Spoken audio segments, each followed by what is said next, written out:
how's that going? Oh, the bird flew by. That's bonus. You know what I mean? Right. Paintings. Take this, Craig Reynolds. Paintings sell for millions of dollars, and they're one frame. Right? I have to create 24 frames a second and make it magical. Yeah, that's a lot. So that's a whole nother animal. I have to put everything. You have to live and die by the frame because people are buying frames for millions of dollars. Yeah, no kidding. So I look at 365 paintings a year through my window. Nonstop. Never ends. In a very similar fashion, when you look at those movies, or we're watching 365 movies. Yep. I look at hosts on TV. Nice. I'm watching. I'm not even watching the show. I'm paying attention to what they're saying and how they're getting in and out of commercial breaks and how they're interacting with their guests. And I can't not do it. I can't help it. It started with Ryan Seacrest, all the way over to Joe Rogan. Like everybody, I'm like, what are they doing? And how are they doing this? And how do I get there? Like, I love it. It's just so cool. It's so fascinating to me. So hearing that's very refreshing. I'll be honest. It gets neurotic. My sister says, you can't watch movies that I watch, because I said, yeah, I can look at Blade Runner and go, oh, those were C-Series Panavisions they used. Right. Okay. How do you know? Do you remember Kevin Jackson from back in the day? Old school. Yeah, of course. Kevin Jackson. All right. Yeah. Kevin is a stunt guy. He directs second unit, does all kinds of stuff. He can't watch a movie. Craig, go see the movie and tell me how you like it. Let me know what you think. Oh, it's good. I like it, Kevin. I thought it was great. I was entertained the whole time. Oh, that fight sequence in the second, I'm like, dude, totally. Watch a movie. I'm not hearing it. I don't know what you're talking about, because I love the movies. Yeah, I don't even know. I mean, I watch it through. I love the commentaries because then you get even deeper into it. But I watch for granular structure. I watch for is it anamorphic? Is it not anamorphic? What lens did they use? Every movie I watch, I go, what lens was used in da-da-da. So then I can put a reference to that lens becomes that movie. And then I say, okay, cool. Well, man, did you ever see Blade Runner? I'm like, yeah, I saw Blade Runner. Man, it would be so great to look like that. Well, fuck, I already know how. George Crenoweth, the DP was amazing. It's not that easy, but I can mimic as close as I can. Right. Actually, this is actually badass. There's a system called Shot Deck that the guy that was a DP on Joker, he started it. And I talked to him the other day at a convention, and I said, man, he goes, just go ahead and sign up. Okay, so I sign up. It's in beta. It has, I don't know, 18,000 movies or something, and frames of all those movies. So you can literally, I get jobs off of this. I pick, for this music video, I know the look, and Evan Stanley knows the look. So what I do is I break it down. I go, what do you think of this? And he goes, whoa, yeah, like that. So it's a reference. Wow. It's amazing. When it's done, we'll talk. But I use this now. I go through. It's so badass that it really gives you reference points for anything that you need. Wow. So, well, as we transition into your cinematography, you also Brazilian Jiu-Jitsu. Yeah. Tying people into pretzels and walking away. How did you get involved in that? Like, how did that come about as well? I think everybody needs jiu-jitsu, and I'm being serious, because the times that we're living in, you really need self-defense. I've taught a ton of women's self-defense classes, and they all walk away with, I feel comfortable now, It's not about going out for that fight. It's about being in a situation that I feel comfortable with. I can walk down the street and go, I've tapped out world champion black belts. I'm okay with this random guy. Knives and guns are a whole nother level. I get it. But there's a confidence I have that I can defend myself or whatever. I saw UFC #1 with Hoist Gracie in '93, but I was doing BMX or doing mountain bikes at the time. So I couldn't get back. We were traveling the World Cup circuit. So when I got back, I go, man, it's '97. It took this long. I got to get to a class. And I walked in to Joe Moreira's in Orange County. And the guy said, take out those earrings, kid. We're getting started. I'm like, oh, my 90, I was like this, let's go. And then ever since then, I've been doing it 23 years now. And I'm a second-degree black belt. I'll be getting my third. But the odd thing was, and we talked about this, Pistol Pete Lonkarevich got me started because we were racing at the time. And I'm like, this UFC stuff's cool. He's like, oh, dude, I've been doing this. It's fine. He started, I believe, before it was even the UFC, Wow. We'd bring our gis on while we're bike racing. We bring our gis, and we would train on the road. And And Pete gave me my black belt in 2012, and he was a hero from when I was a child. So that is fantastic, because yeah, you're right, Pete was a hero to many, many, many, many, many people, and I didn't realize that he was um, teaching jujitsu or even into it his whole career. I had no clue, not yeah. a clue that he kept that quiet. Yeah, and a lot of people, you know, in the mountain bike world, they're like, yeah, they go out and they would do their partying from their winning, and they'd come back and they're like, yeah, tough guy. I'm like, oh, here we go. So I'd have to like defend myself. They would come back, they'd have a couple too many. We won this weekend. They come back, and there we are in the condo, and they're like, hey, there's the tough guy. I'm like, here we go. So I would have to, you know, but it's Brazilian Jiu-Jitsu is the amazing. moderator, like you want to back away for a minute, right? No, they would attack me because I was the guy that knew what he was doing. So.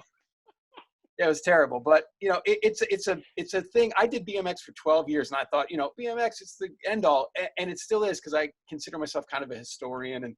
But jiu-jitsu 23 years, and like we spoke of, I still have another 20. Jesus, I won't get my red belt, which is the final belt, till I'm 82 years old.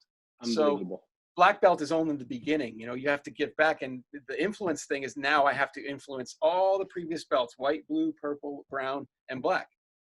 So it's a lifelong journey of influencing people Amazing. to become better at what they do. So So my instructor Renato Magno told me, he goes, jiu-jitsu's life. And I go, okay, he's just a wacky Brazilian, right? But I'm driving down the street, you know, and all this aggressive traffic and hey, F off. And I'm like, wow, I'm calm. I just got done training. I don't want to fight anybody, but I know how. So it's the Bruce Lee thing. The most incredible martial artist in the world just walks away. Right. See, You know? my son's 5 years old, and I told him if you're ever going to do anything, we're going to get you into jujitsu, because I want you to be able to protect yourself Yeah. and end it as quick as possible. Like The bullying thing, you know, the bullying Yes. is huge, you know, Yes. and what we have going on with all this other stuff, as we all know, is huge. So like, yeah, a lot of people, now I don't want to discard any martial art because they're all amazing, but in karate, you will go through the katas, and you're waiting for that day for that kata to happen. Jiu-jitsu is live, actual rolling every day. So we're applying the techniques, and when you feel uncomfortable, done. Just tap in, you're Right. done. So you Right. can just apply these techniques in real time, like a video game, and never get hurt. You know, you're going to get tweaks to whatever, but you just, oh, okay, we're done. You know, and as you progress down the belt line and you know how everything works. When I roll with other black belts, we're laughing because it's so fun to like, he tried this heel hook. That guy's, and you're laughing. Some of my best rolls ever, I'm laughing the whole time. And when you're done, you tried to kick this guy's butt, but you shake hands, you laugh, you go out after, have an acai Brazilian meal, Nice. and then that's it. It's built on respect, and everybody needs jiu-jitsu, man. I'm not kidding. I'm just not a you look at any of the MMA fights, man. All the people that can grapple, they're in it. They're the ones. They're the winners. It's crazy. It was started by, you know, pitting art against art, but then it morphed into Muay Thai, kickboxing, wrestling, jiu-jitsu. Then you're covered all around, you know? Unbelievable. But it's a good feeling. The feeling's great. I'll send you some info on the schools by your house, but yeah, please. The confidence, it's so nice, you know, like you don't get that. And the biggest, loudest mouths in wherever you're going to be at the club or whatever, the guys that don't know what they're doing, because true black belts, you don't even know they're black belts. They look like bankers, you know? Royce Gracie looked like a banker. I'm like, this guy is 165 destroying all these people. How come I was picked on in high school? How come I can't do that? Well, I can. So when I go back to my reunion in another year, watch out, right? It's payback time. Who said something to me when I was 18? Let's do this. You know, my ears are all jacked. You know, they'll be like, eh. You know, that's what's going to happen, Craig. I'm telling you. I bet. I look forward to the second part when we talk again. I want to hear the results. I'm a lover. That's right. That's right. So you also do a podcast. Where can people tune in to hear that as well? It's on YouTube. It's just getting off the ground, but it was my quarantine thing to myself. I told myself I'm going to come out of this quarantine better than I went in. And I was actually getting jobs, actually booking jobs and casting stuff. I casted an Usher video, which was cool. But Awesome. I actually did all that during the quarantine. So I did 2 podcasts, an ebook, and was kind of working from my house through this. I wanted to come out better. It's on YouTube. It's called Cinematography Legends Podcast. And it's a chance for me to talk to the people that influence me and have a great conversation. Like, Very cool. how is this possible? You know, that guy did, you know, maybe I get Maddie Labatique from Requiem for a Dream, and I get to say, whoa, how did you do this? Or how I get to ask them questions I want to ask them. It's insane. And they're inspirational to me because I see the work they do. You know, like, hey, go do this Marvel movie. I'm going to be like, holy cow, okay. And it's a whole nother animal. But now I can get it with these guys and have a conversation about lighting and all the things that I want. And it's my podcast. It's like, why did I do this a long time ago? This is a great idea. You know, right. That's awesome. You get to ask people things that you want to ask that are going to help you or help other people. Yes, you know, it's absolutely. So I have on Robert Yeomans. He does all the Wes Anderson movies. Grand Budapest Hotel. Great movie. Amazing. And I was like, just talking to him, and I was like, I'm really talking to this guy, man.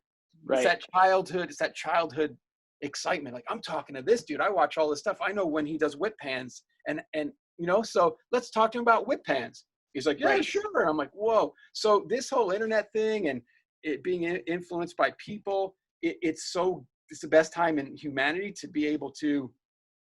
So the thing is, I believe that influence is based on respect and knowledge and understanding. So if you can just be influenced, now we're allowed to reach out to people that we never could before. Right. So if there's it's a pandemic and the world's coming to an end, there's no better time in humanity to reach out to your people that influence you and get information and have a good time. And Zoom is amazing. Yep. I do so many of these with DPs all week. My girlfriend's like, you missed one. I'm like, oh, I forgot that there's one at 3. I've already done one at 10 and one at 1, you know? Yep. So all day. It's the best time in humanity to understand what's going on with the world because there is some major problems. But then when it's done, don't let the inner child die and go in there and find people and go to all these Zooms. And, you know, you and I could go on for hours because it's all day. The influence feeds each other. So it's a humanity thing. We all got to come together and inspire each other because seriously, have you ever thought this? One day you're not going to wake up. I think about this all the time, 53 next month. And I think about this, man, that the ride's going to be over. That sucks. I'm having a great time, right? Yeah. And one time I woke up early morning and I'm like, I'm not going to be here one day. If we can all go in with that mentality, if we're not all going to be here one day, why would you not want to love each other and help each other? And we're this generation on earth. We're all going to be dead. If you know that you're going to be dead one day and I'm going to be dead one day, why would I not want to be cool to you and influence you and tell you all the information I know? Why not? But people don't see that. They're in their own little bubble and the news is blasting them in the head and they have no idea. One day you're not going to wake up. And I want to leave my whole MO on this whole cinematography thing is I want to leave creative works so that I can inspire future generations because all my favorite DPs they're dying and it's sad to be like, Alan Davio just died. He did E.T. I'm like, whoa, when I saw E.T., I freaked out, you know, not just because of the next bike, but he's gone and his voice will never be heard again. I missed having him on my podcast. So my podcast also is to create voices that have to be heard because they're not going to be heard at one point. The guy that did like 8.5 and all these Fellini movies and the Italian neorealism movement, they're all dying. And I'm like, I want to hear what they have to say. They never had a chance to, you know? So what you're doing is beyond incredible. You need to do it twice a day, every day, and get voices heard. Because when I'm dead, Salami was on that pod with Craig. He did thing with Reynolds. We got to go listen to it, and then you go in. You know, right? And so man, and we just touched me, and I'm not here. And man, we just touched the surface. We just touched the surface of all this information that you have, man. And thank you so much for being on today. I should tell everyone, make sure you log on and go listen to his podcast. You are a wealth of knowledge, and man, thank you so much for being on today. You're the man, dude. I love what you're doing. You're awesome. Let's get voices heard, right? Because they're not absolutely. And everybody, come on, relax, love each other, enjoy. You know what? No other way. Peace, love each other, and subscribe to this channel here, and everything is good. So look out the window. 365 days. There's a painting out there. All right, John. You be good, buddy. I'll talk with you soon, man. All right, thank you. You're awesome. See ya. Best.